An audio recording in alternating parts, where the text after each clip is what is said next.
अच्छे है क्या अपने क्लास। वैसे ही अभी फ़िलहाल बज चुके हैं 3:30 और 3:30 बजे मैं व्लॉग शुरू कर रहा हूँ, जो कि थोड़ी सी अच्छी बात नहीं है। पर मैं अभी तक क्या कर रहा था, मैं अभी तक बिंज वॉच कर रहा था the Falcon and the Winter Soldier. बहुत सारी चीज़ें मैंने विंटर सोल्जर और द फैल्कन में देखा और कुछ चीज़ों में दुख हुआ, लेकिन I am really waiting for Captain America to arrive in the next episode.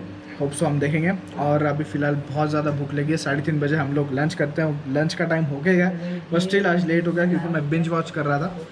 होता है ऐसी चीज़ें। सो लेट्स सी आज खाने में क्या बना है, माता जी ने क्या बनाई है। क्या है खाने में? ओ हो रस, आम रस और ओ आलू फ्राई मेरे लिए। ये आम रस बना है, इतना सही। इस समर सीज़न का सबसे पहला रस हमारे घर में बन चुका है। आम का सीज़न आया है, लेकिन बदकिस्मती से या फिर एक बुरी बात, मैं आज तक आम नहीं खाया। ना ही मैं आम खाता हूँ, ना ही मैं आम रस खाता हूँ। आप लोग कहेंगे कि यार क्या पागल इंसान है, ये आम नहीं खाता, आम रस नहीं खाता आम की सीज़न में, like mango is the king of fruits and all that shit, आप सब बोलेंगे। लेकिन मैं आम खाता नहीं हूँ, ना ही उसका रस पीता हूँ। तो मेरे लिए कुछ और बनता है जब घर में आम रस बनता है, and I really don't eat it. तो यार डोंट जज मी ऑन इट, क्या करें, मेरे चॉइसेस है। मैं नहीं पसंद मुझे, मैं मीठा चीज़ें बहुत खाता हूँ, लेकिन आम no, I hate that smell, I hate aam. आप मुझे बहुत गालियाँ दे सकते हो, देखो मम्मी अभी बोल रही है चुप। मुझे नहीं पसंद यार, आई एम रियली सॉरी। नहीं खाता हूँ, बचपन से नहीं खाता हूँ। नहीं होता मेरे। क्या आम खाना ज़रूरी है? यस, क्यों ज़रूरी है? आम अच्छा रहता खाने के लिए। है वो देखो, आम का रस देखते ही मम्मी के मुंह पे मुस्कान, अलग ही मुस्कान, राइट। सो कोई बात नहीं। सो व्लॉग शुरू करते, सलाम नमस्कार दोस्तों, वेलकम टू मोटो एक्सट्रीम। आज है डे 7, आज है डे 7 है 20, आज है डे 7 22 अप्रैल 2021। 15 डेज 15 व्लॉग्स चैलेंज में आपका स्वागत है। एंड सीन ऐसा है, मैंने बहुत लेट व्लॉग शुरू किया है। सो हम लोग, मैं भी लंच करूँगा, लंच करके डायरेक्ट आपको 5 बजे एक बहुत बड़ी अपडेट के साथ में मिलता हूँ। ओह एंड सी, लाइट्स चले गई। मतलब कितना बुरा किस्मत है ये, कितनी बुरी किस्मत है। मतलब क्या कहें, जब हमको व्लॉग करना था तब लाइट चली गई। और एक प्रॉब्लम हो गई अपने स्टैंड के साथ में, पर्दा निकालते हैं थोड़ा सा उजाला आएगा। एक प्रॉब्लम हो गई अपने स्टैंड के साथ में, स्टैंड में थोड़ा सा क्रैक आया। जो गोप्रो का जो गोप्रो की स्टिक है उसमें हल्का सा क्रैक आया, बोल के मैंने गोप्रो आज लगाया नहीं, हाथ में ही पकड़ा है। तो यहाँ पे 2 बंदे बैठे हैं हमारे घर में, ये मोशे उसका दोस्त, और ये दोनों का प्लान चल रहा है। अरे हाय तो करो। हेलो। अरे देखो यहाँ पे।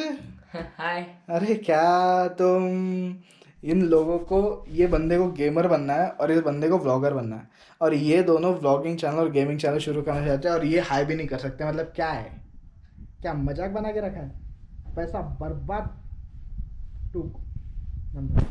क्या व्लॉगिंग चैनल खोलना है, हाई भी नहीं कर सकते तुम लोग। तू तो बड़ा बेशर्म इंसान है रे मोशे, हंस दे जरा।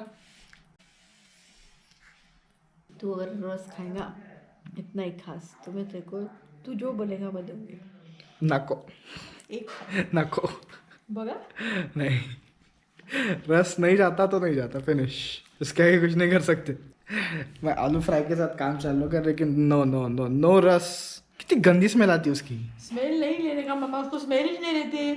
अरे रहती, नहीं, आम को नहीं, क्या मजाक कर रही, अरे रहती। नाही एवढं खास नाही नाही नको बाबा, हे खाल्लं जेव्हा जबरदस्ती खाल्ले तेव्हा कसं तरी खाता भाई, ते पण नको मला। सो गाइस हम लोग थोड़ा सा लेट हो गए आज। मैं कल का वीडियो एडिट किया और एडिट करके मैं एक्सपोर्ट कर रहा ही था, तो उसके पहले मैं थोड़ा सा लेट जाता हूँ। पीठ दुख रही थी तो मैंने बोला लेटता हूँ, और लेटे लेटे पता नहीं ऐसे लग गया, आँख लग गई, एंड 20 मिनट का पावर नैप हो गया। चलो पावर नैप तो हो गया बाय द वे। और आज का मौसम कुछ ऐसे अजीब है, आप पीछे देख सकते हो, मेरे आपको दिख रहा होगा तो यहाँ पे सनसेट हो रहा है, बादल है। हमारा गोप्रो तो लग चुका है, लेकिन हल्के से बादल आए हुए, पता नहीं। सो गाइज आज हमारे पास कुछ ऐसा स्पेशल अपडेट तो नहीं है। If you are talking about any special update, we don't have any special update today. और मैं आज आपसे अगर चाहूँ कि मैं आपसे बात करूँ, so I would love to talk you about road accidents.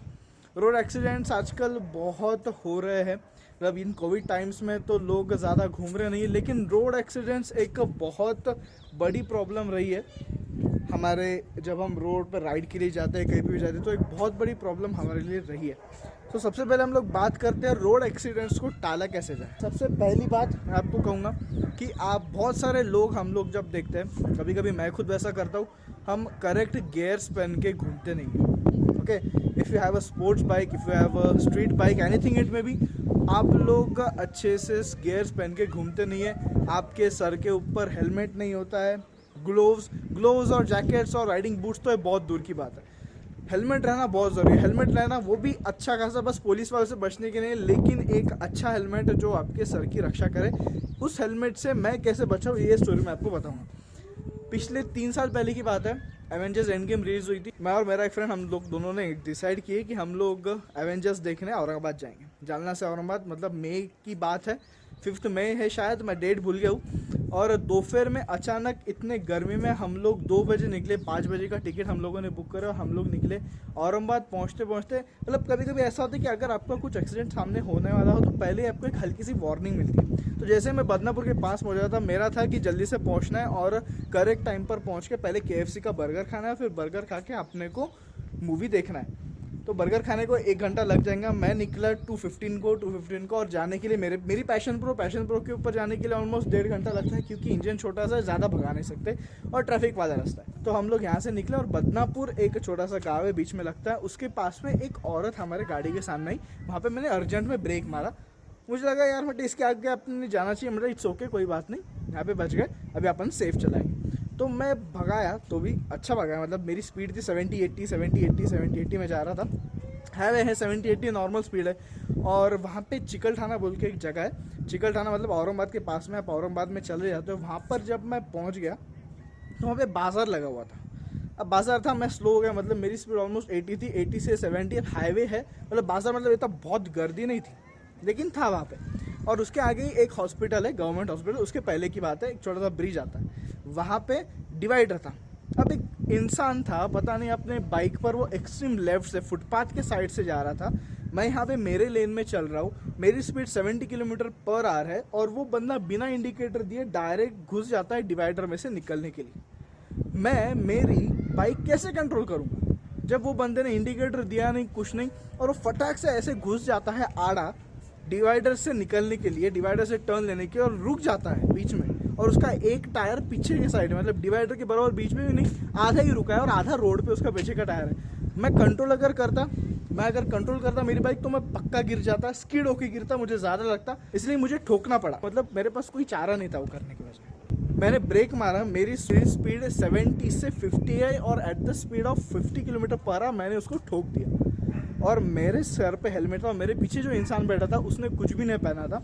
वो इंसान, मैं उड़ के गिरा मेरे बाइक से, मेरे बाइक के सामने के शॉकअप्स थे, ओके, वो जो स्टील रॉड्स होते हैं वो आड़े हो गए, इतने जोर से इम्पैक्ट बैठा था। मैं उड़ के गिरा और मेरे सर पे हेलमेट था, मेरा सर ऐसा बैंग हुआ रोड के ऊपर और मैं घिसा। बाय गॉड्स ग्रेस अच्छा था, पीछे में हमारे कोई बाइक या फिर कार नहीं थी, या फिर कोई ट्रक नहीं थी जो ज़्यादा स्पीड में थी। पीछे कोई भी नहीं था, सब पीछे की गाड़ियाँ रुक गए। और मेरे साथ में जो इंसान था, वो मैं देख रहा हूँ उसको, वो रोल होके गिर रहा है, मतलब आप समझ रहे, वो रोल होके गिर रहा है, और मैं परेशान हो गया। मैं फटाक, और मैं उठा, मतलब मैं गिरने के बाद, सिर गिरने के बाद मैं उठा, मैं फटाक से उस इंसान के पास भागा और देखा कि क्या हो गया।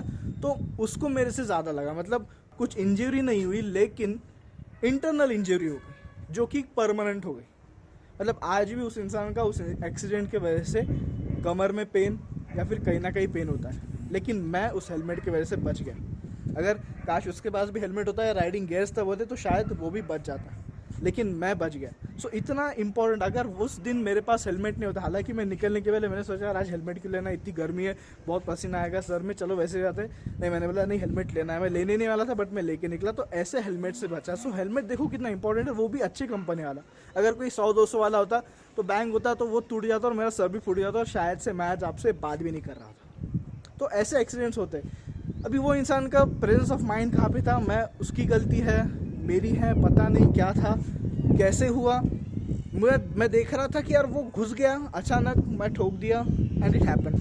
लेकिन आप लोग हमेशा देखिए, बहुत सारे एक्सीडेंट्स ऐसे होते हैं जिसमें हमारी खुद की गलती भी नहीं होती, सामने वाला आके ठोक देता है या फिर कुछ ना कुछ होता है। सबसे पहले हेलमेट, दूसरा राइडिंग गियर्स, तीसरा प्रेजेंस ऑफ माइंड, चौथा don't drink and drive please.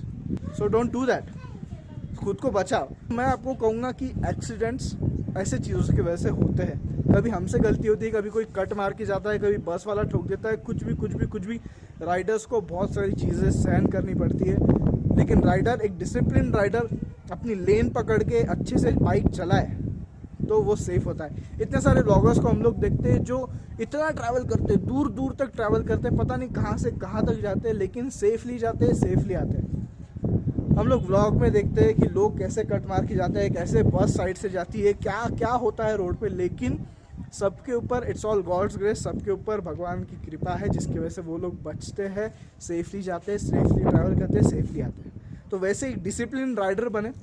जो लास्ट एक्सीडेंट मेरा हुआ था, जो मैंने आपको बताया, उसके बाद से मैं रिस्पॉन्सिबली स्पीड लिमिट में एक लेन में चलाने लगा, और वो एक मेरी सीख हो गई, लाइफ टाइम सीख हो गई कि मेरे को बहुत रिस्पॉन्सिबली बाइक चलाना है। और आपके साथ में अगर आपका कोई को राइडर है, आपके पीछे में कोई बैठा है, तो वो पूरा आपके भरोसे पे बैठा है, क्योंकि वो बाइक की जिम्मेदारी और बंदे के लाइफ की जिम्मेदारी आपकी है। अगर आप राइड कर रहे हो तो आप राइडर हो। सो इस बात को ध्यान रखिए, सेफ चलाइए। मैं हमेशा कहता हूँ ride safe, drive safe, go safe, come safe, everything is safe. और प्लीज़ प्लीज़ प्लीज़ सब सेफ रहिए, सेफ ट्रैवल कीजिए। अभी हमारे 1000 सब्सक्राइबर्स से बहुत पास है हम, और हम भी प्लान कर रहे हैं कि अभी हम भी इस चैनल पर राइडिंग वीडियोस, ट्रैवल वीडियोस शुरू करें।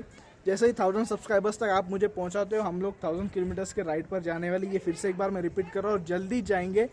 कहाँ जाएंगे पता नहीं, लेकिन ये कोविड सिचुएशन जैसे ही कम होती है, तब तक 1000 सब्सक्राइबर्स आई होप हो जाए और हम लोग 1000 किलोमीटर्स की राइड पे जाए, तो वो बहुत अपने को अच्छा मज़ा आएगा, फील आएगी। सो आई होप आपको ये टिप समझ में आए होंगे। अभी फिलहाल हम लोग सनसेट ले रहे हैं, जो कि बादल के अंदर है। गोप्रो हमारा सनसेट ले रहा है। जैसे ही सनसेट होता है, फिलहाल मेरी एक क्विज़ है अभी 6 बजे, तो इसलिए मैं शॉर्ट में ख़त्म करता हूँ। हम लोग क्विज़ देंगे, फिर बाद में मैं शाम में व्लॉग, सनसेट और ये सारी चीज़ें लेकर मैं व्लॉग ख़त्म करूँगा। सो आई होप आपको ये व्लॉग में मज़ा आई होगी, आपको सेफ्टी टिप्स अच्छे लगे होंगे, और आप इस सेफ्टी टिप्स को बिल्कुल यूज़ करेंगे, मेरा आप में पूरा भरोसा है। So let's take the view of the sunset.